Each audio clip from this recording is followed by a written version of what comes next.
అందరికి కలుసుకునే ఒక అవకాశం అవుద్ది. తర్వాత ఈ సంస్కార భారతి మీటింగ్స్ ఉంటుంది.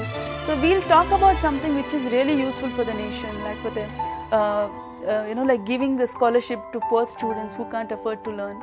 సో ఇలాంటివంతా కార్యక్రమాలు మా అన్నయ్య కూడా is the state president of Sanskar Bharati కర్ణాటకకి. He is also very active. So మా ఇల్లు అలా చూస్తే చాలా సంస్కృతికి చాలా దగ్గరైన ఒక ఇల్లు అనమాట. మా నాన్నగారు ఆర్ఎస్ఎస్లో ఉండేవారు. మా brother is very active in RSS and సంస్కార భారతి. మా వదిన కూడా షీఈస్ టేకింగ్ ద ట్రూ. నేను కూడా ఐ థింక్ నేను ఆ వాతావరణంలో పెరిగాను కాబట్టి లాట్ ఆఫ్ స్వయం సేవక్స్, ప్రచారక్స్ అంటే వాళ్ళు ఇల్లంతా వదిలేసి దేశానికి దే డూ ఎవ్రీథింగ్. వచ్చేసి వాళ్ళు ఇల్లు బంధు అలాంటిది ఏమీ లేకుండా they just come to serve nation, serve for the nation. అలాంటి వాళ్ళని చూస్తూ పెరిగినదాన్ని అనమాట నేను చిన్నప్పటి నుంచి. So even I want to become అంటే ఏదైనా ఒక నేషన్కి యూజ్ అయ్యే ఏదైనా ఒక పని చేయాలి. అది అందరికి కలుసుకునే ఒక అవకాశం అవుద్ది.